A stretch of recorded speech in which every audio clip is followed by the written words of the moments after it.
Hoje é o terceiro dia de luto pela partida do Papa Francisco e o evangelho que a igreja proclama nesta manhã parece ter sido escrito justamente para dias como este. 2 discípulos tristes caminhando sem entender o que tinha acontecido com Jesus.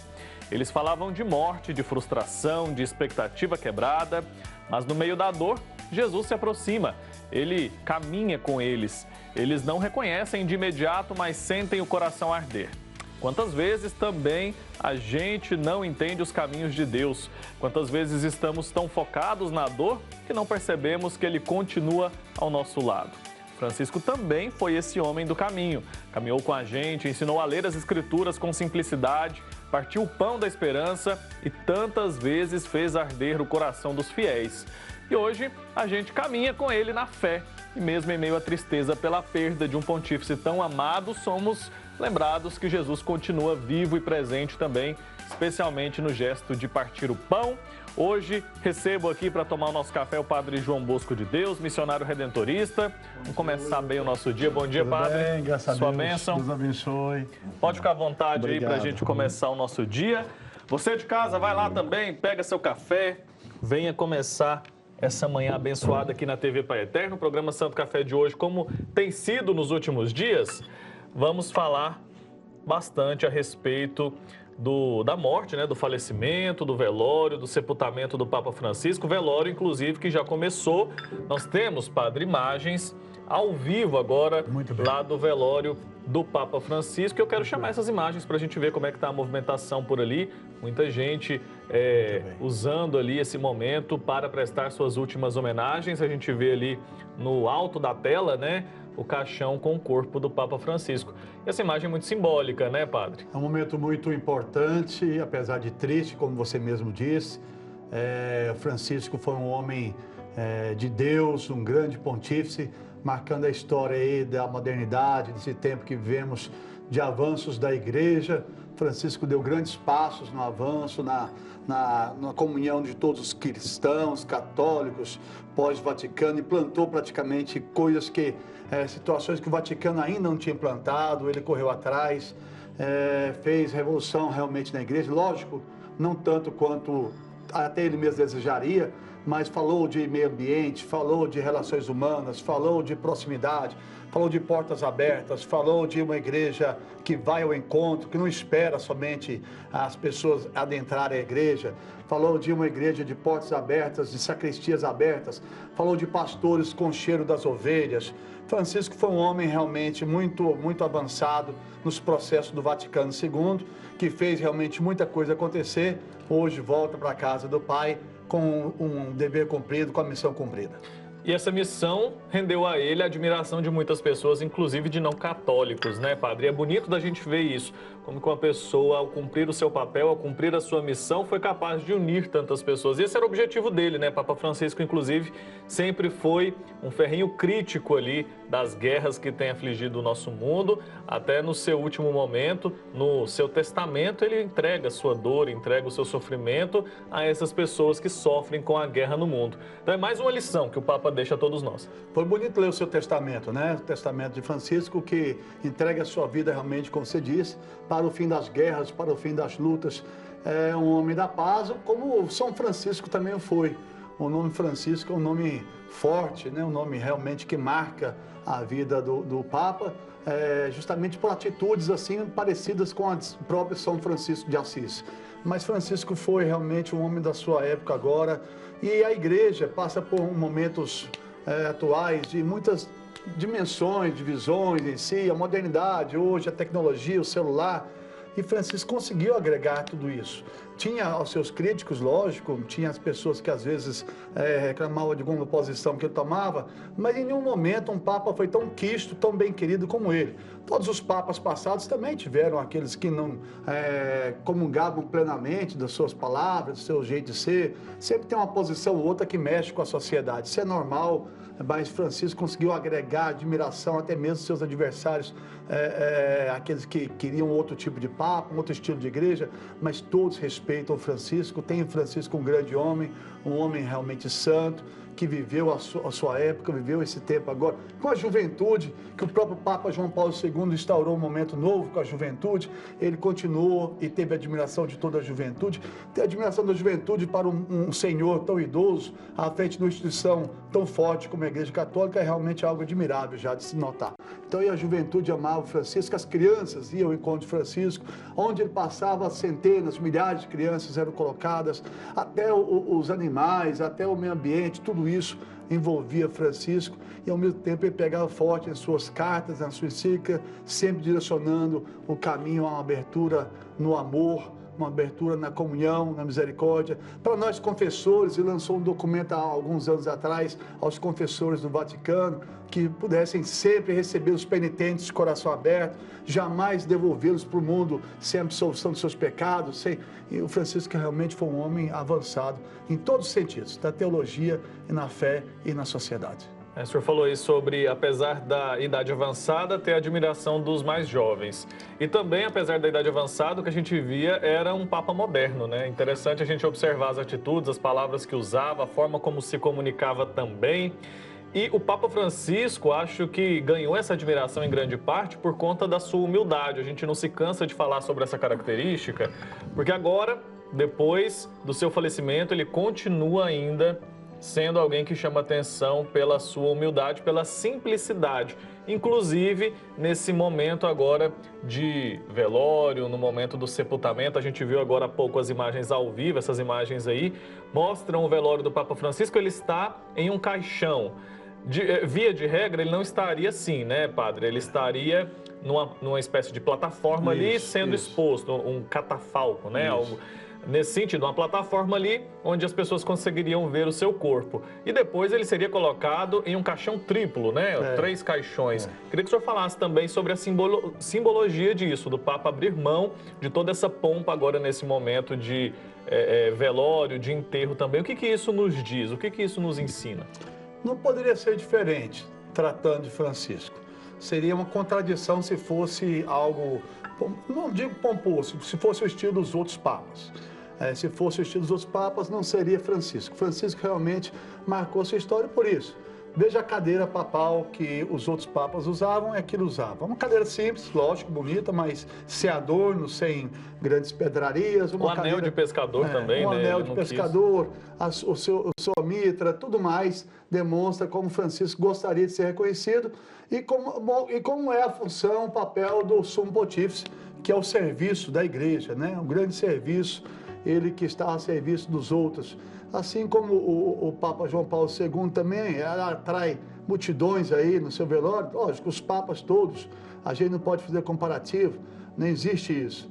Mas o Papa Francisco realmente morre com fama, a gente diz na igreja, fama de santidade. Ou seja, não é declarado santo ainda, não pode ser, mas já morre com essa fama. O povo diz que ele é santo, o povo proclama ele como santo já. A verdade é essa. O povo já disse que Francisco viveu santamente o seu ministério. Ele não é declarado pela igreja, oficialmente não tem nada disso ainda, vai demorar tempo. Certamente eu acredito que ele vai chegar a ser realmente declarado santo ainda, mas isso aí não depende, o povo já declara. O povo, quando vê um bispo, um papa, um homem, um pai de família viver santamente, o povo já diz, aquele homem é santo, aquela mulher é santa, ela soube conduzir a sua família, a sua casa, e esse papa soube conduzir a igreja católica tão bem. Então, dessa mesma forma, não podia ser diferente com o Papa Francisco, porque ele viveu a simplicidade nas todas as situações da sua vida. Abriu as portas do Vaticano para as dificuldades, nos momentos difíceis de investigação que tiveram, de denúncias. Ele sempre esteve ali aberto, nunca escondeu nada, sempre abriu as portas para que quem pudesse ver. Bateu contra a corrupção, porque a corrupção é um mal que existe no mundo, em todas as instâncias. Né? Se a gente tomar cuidado, não tomar cuidado, o ser humano ele vai para os caminhos errados. Ele abriu as portas para o questionamento, ele deixou ser investigado, bateu, afastou alguns, endureceu regras. Afastou alguns que não queriam estar a favor desse trabalho. Então, Francisco realmente mostrou que ele não estava de brincadeira. E agora, Wilker, na verdade, depois que um homem desse morre, agora que virá realmente a grande contribuição dele. Agora que você vai ver, agora que o mundo vai ver quanto o Francisco contribuía, quanto ele deixou um legado bonito, e agora que o povo vai começar a viver e estudar os escritos de Francisco e entender um pouco do que ele queria deixar. E fez um bom trabalho, com certeza. Acho que é quase unânime, né? Ninguém é unânime, como o senhor mencionou. Jeito, mas, assim, a maioria das pessoas entende ali que era alguém que merece admiração, que merece respeito. E a gente hoje fala de Francisco a partir das suas obras, a partir do seu legado. Isso é bonito demais, né? E trazendo para o contexto do evangelho de hoje, que as duas coisas podem ser relacionadas muito bem, a gente pode dizer que, assim como Jesus no caminho de Emaús se aproximava das pessoas no momento de dificuldade, o Papa Francisco também tinha esse olhar. Lógico. Acho que isso ficou marcado desde o início do pontificado dele, né? O evangelho de hoje fala de Jesus que aproxima de dois homens tristes, que estavam ainda preocupados com um corpo. Pegaram o corpo do Senhor, né? Nós achamos, as mulheres foram lá e não encontraram o corpo, né? Estão ainda preocupados com este mundo. Estão ainda preocupados com a dimensão física do corpo de Jesus, né? Com a matéria dele, né? Então, eles estão tristes porque não veem mais o corpo de Jesus. E Jesus começa a falar com eles sobre tudo o que deveria acontecer, né? Desde o princípio, e eles ficam admirados com aquele homem. No final da história aí, dos discípulos de Emaús, eles convidam Jesus, dizendo, já é tarde, fica conosco. Jesus parte o pão para eles e cai como que escamas dos seus olhos e vê que compreende que é o Senhor. A imagem da ressurreição é essa, viu, Wilker? Hoje nós aí que estamos celebrando a Páscoa do Papa Francisco, e a nossa Páscoa, a Páscoa de Jesus, que é a nossa Páscoa também, e as pessoas falam lá no programa, falei na missa, as pessoas acham que é coincidência o Papa ter morrido na Páscoa. Para quem não tem fé, uma coisa é coincidência. Eu fui lá na igreja, achei ela aberta. Foi uma coincidência que eu precisava rezar. Não é coincidência. Deus prepara aquele momento para você. Deus prepara tudo o que Ele quer de melhor. Então não é coincidência, é providência. A palavra certa é providência. A providência de Deus quis que Francisco fosse na Páscoa, que ele fosse agora, para mostrar para todos nós, até para quem talvez tinha alguma situação ainda de desconforto com ele, nas suas palavras, para mostrar que era um homem santo, sim. Um homem santo, um homem da Páscoa, um homem da ressurreição, um santo de Deus, um homem que volta para os céus na ressurreição eterna. E Francisco deixa esse caminho de Jesus Cristo para nós, que é alegrai-vos, não se importem aí com as matérias da vida, com o físico, com o passageiro, preocupemos-nos com coisas muito maiores, né? Muito maiores. Para os padres, por exemplo, ele chama muita atenção, ele gosta de chamar a atenção dos padres, viu? O Papa Francisco gostava, seus escritos deixou aí, porque sabe que muitas vezes as estruturas e os governantes é que mais pesam sobre o povo, e na igreja não é diferente, na sociedade não é diferente, em nenhum meio é diferente. Nós, então, que somos administradores, coordenadores, devemos amar mais, abrir mais o nosso coração e fazer como Jesus, caminhar com os discípulos, não somente dizer o caminho, mostrar o caminho, mas caminhar junto com os discípulos de Emaús. Papa Francisco trouxe para nós uma forma de evangelizar diferente. Ele propôs uma forma diferente de evangelizar, né? E quando ele falava sobre as Escrituras, ele falava com alegria.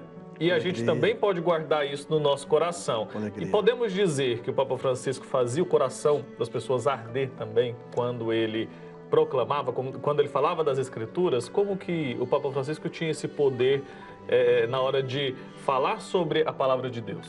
Eu acho que essa palavra alegria é muito importante, viu, Will? Você destacou muito bem. Inclusive tem escritos que falam sobre alegria, né? Seu livro, então, sua encíclica, fala sobre alegria também, de ser cristão.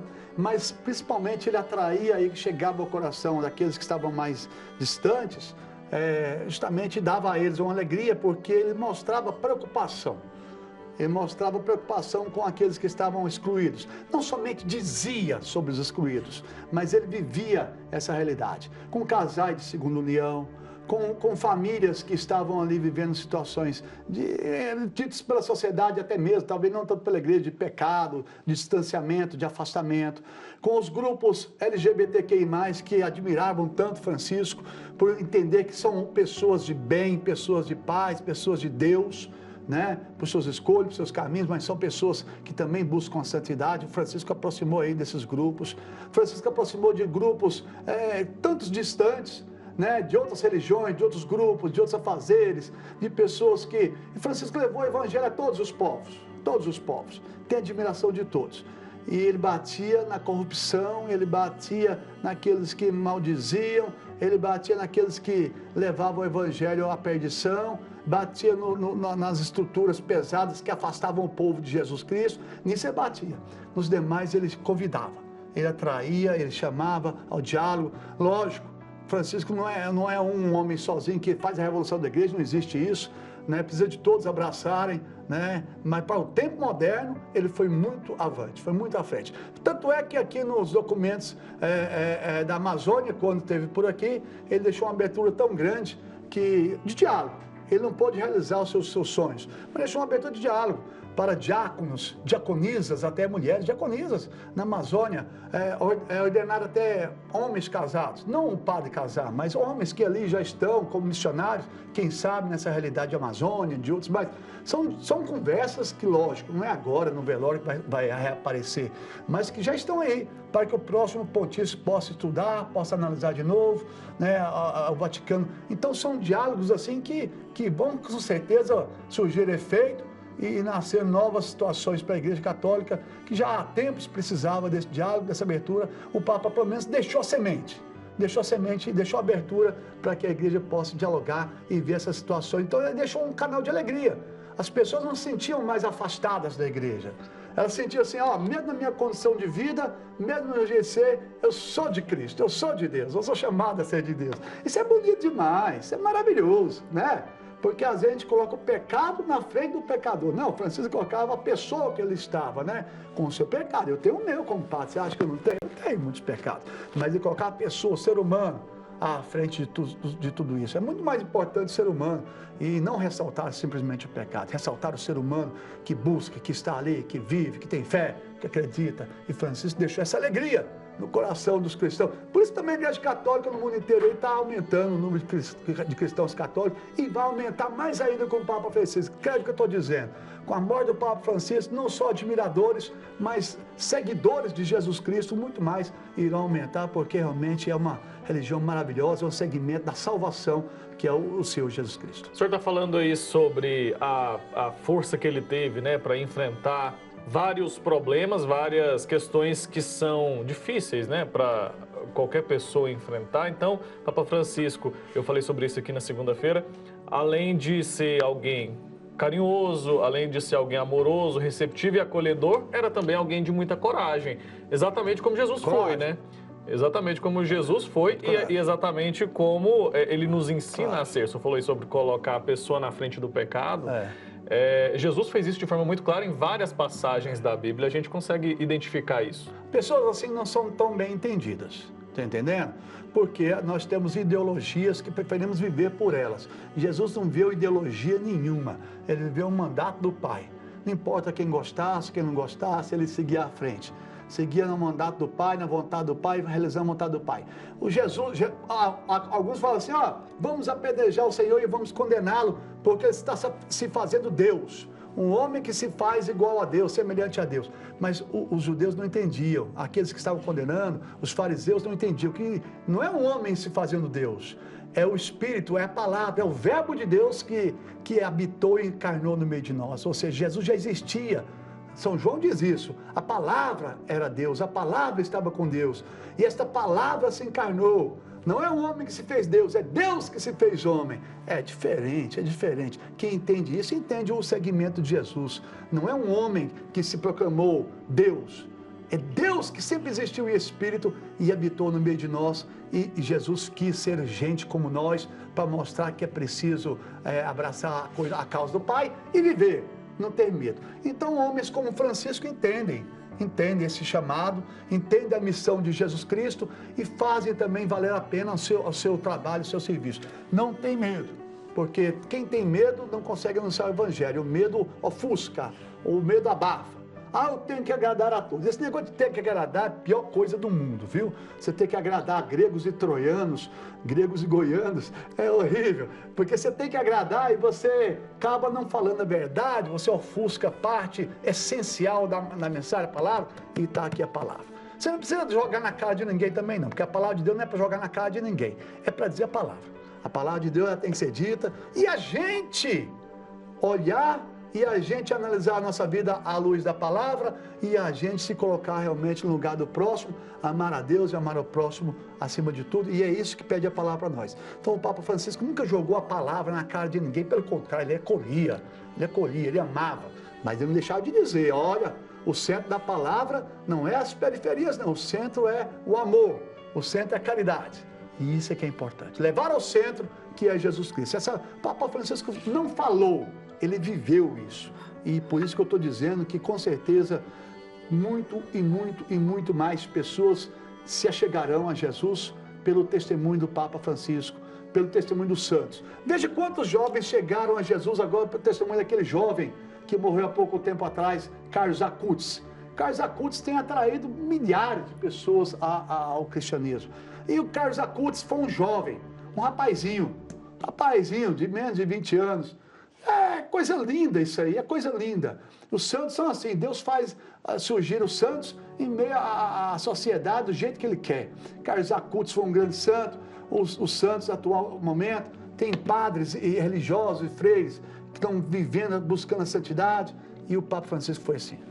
Muito bem, padre. Desculpa prolongar, porque quando a gente fala do Papa Francisco, a gente vai adiante. Tem assunto para vários dias, né? Padre, muito obrigado, viu, por ter vindo tomar esse café aqui junto com a gente. Volte sempre, porque é sempre bom e agradável conversar com o senhor, tá bom? Muito obrigado, meu irmão.